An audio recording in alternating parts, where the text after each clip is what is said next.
Hello dear students, आज का जो ये सेशन है एक बहुत ही इंपॉर्टेंट सेशन है। कारण क्या है उसका कि एसएससी जेई ने बहुत लंबे समय से एक स्पेसिफाइड पैटर्न पे अपने सारे एग्जाम्स कराए, लेकिन अभी रिसेंटली कई सारे चेंजेस करते आ रहा है और अब फाइनली एसएससी जेई के एग्जाम पैटर्न में भी चेंज आया है। ये जो चेंज है, ये चेंज कई सारे स्टूडेंट के लिए बहुत ज्यादा मतलब कहा जा सकता है कि हो सकता है उनके लिए मतलब बिल्कुल ही बेकार चेंज हो, और कई सारे स्टूडेंट के लिए एकदम रिलीफ की तरह हो। क्यों रिलीफ की तरह है, क्यों किसी के लिए बेकार होगा? क्योंकि कैंडिडेट्स भी उतने ही प्रकार के हैं। पर हां, ये जो चेंज आया है, this change is going to bring a very good change in the recruitment process. क्यों? क्योंकि कई बार कई सारे कैंडिडेट ऐसे भी होते हैं जो आंसर लिखकर आए हैं हूबहू किसी दूसरे कैंडिडेट जैसा, लेकिन उसे मेन से मार्क्स मिलते थे पूरे 15 में से 15 और किसी को मार्क्स मिले हैं 15 में से 4। तो ये जो प्रॉब्लम लंबे समय से हो रही थी, आज ये प्रॉब्लम का जो है वो सॉल्यूशन एसएससी जेई ने खुद निकाल दिया है। क्या है ये सब कुछ जो है वो हम इस सेशन में आज बात करेंगे। So we have this final notification of this SSC JE exam 2023, जिसमें सिविल, इलेक्ट्रिकल, मैकेनिकल तीनों ही डिपार्टमेंट, तीनों ही ब्रांचेस के लिए एग्जाम कंडक्ट होने वाला है। भाई इसकी जो एग्जाम की ऑनलाइन फॉर्म फिलिंग है वो तो चालू होने वाली है 26/7 से और चलने वाली है 16/8 तक 2023 में। वहीं पर आपके पास जो है tentative schedule of the examination दे रखा है इन दी मंथ ऑफ अक्टूबर। ये टेंटेटिव शेड्यूल है, हमेशा एसएससी लिख भी देता है कि टेंटेटिव है, जरूरी नहीं यही रहेगा। So this is going to be tentative, हम मान के चलते हैं टेंटेटिव रहेगा पेपर 1 के लिए। अब देखो चेंजेस कहां पर है, ये हमें ध्यान रखना पड़ेगा कि ये जो हमारे पास नोटिफिकेशन है इसमें एज कब से काउंट होगी, तो वो अभी भी आपके पास जो है वो 1/8/2023, जो कि हमेशा की तरह वही अगस्त, जब हमारे पास नोटिफिकेशन रिलीज होता है तो लगभग अगस्त के मंथ से ही जो है वो इसकी काउंटिंग होती है।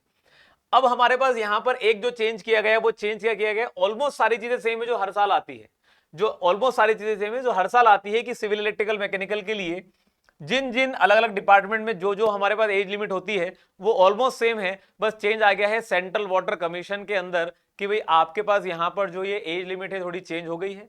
तो ये आपको ध्यान रखना है। एक नया डिपार्टमेंट जो है वो बना दिया गया है, एक नया डिपार्टमेंट बना दिया गया है, department of water resources, river development and Ganga rejuvenation, Brahmaputra board.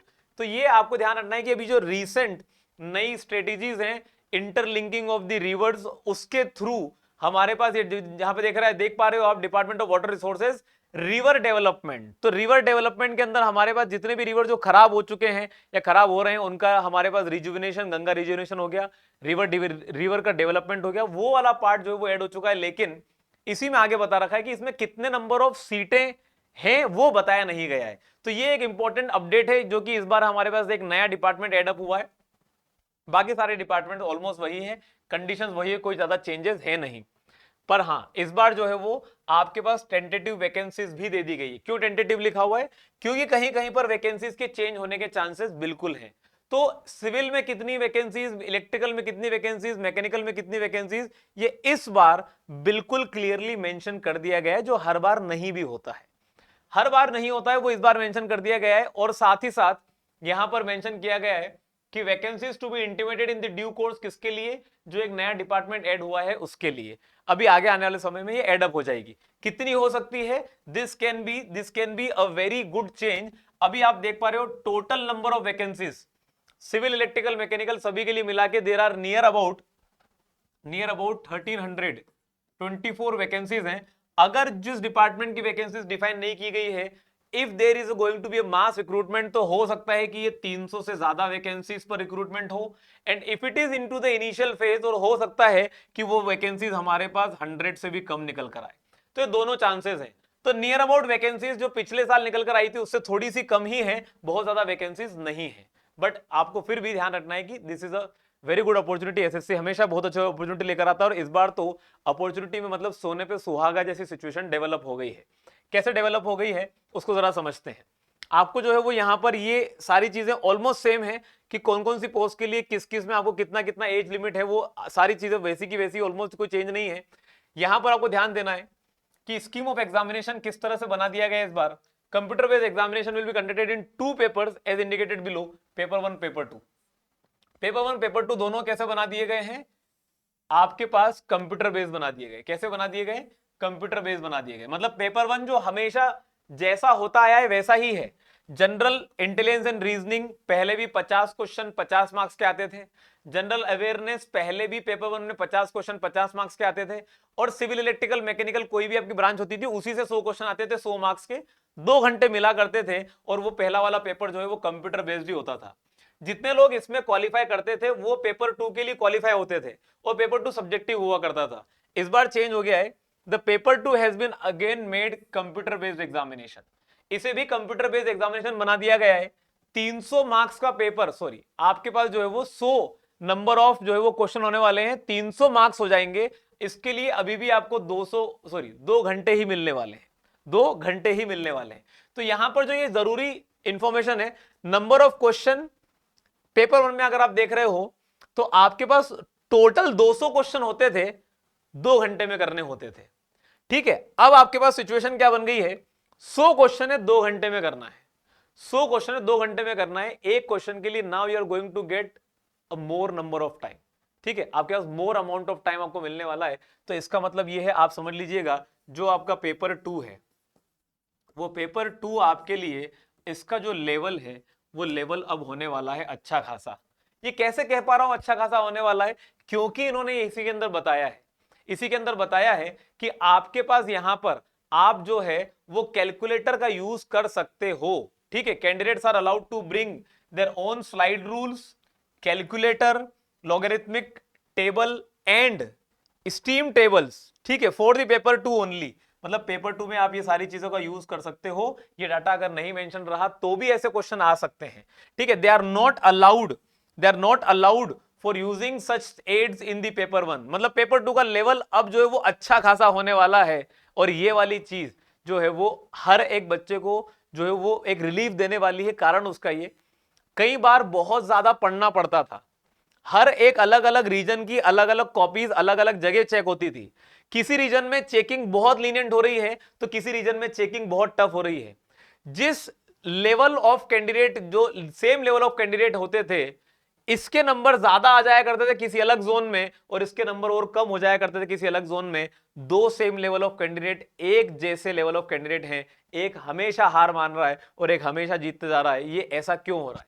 क्योंकि हमारे पास सब्जेक्टिव पेपर में जो चेकिंग है वो हर एक रीजन में अलग अलग होती थी। इससे कई सारे स्टूडेंट्स को जो है वो अनफेयर मींस के थ्रू जो है गुजरना पड़ता था।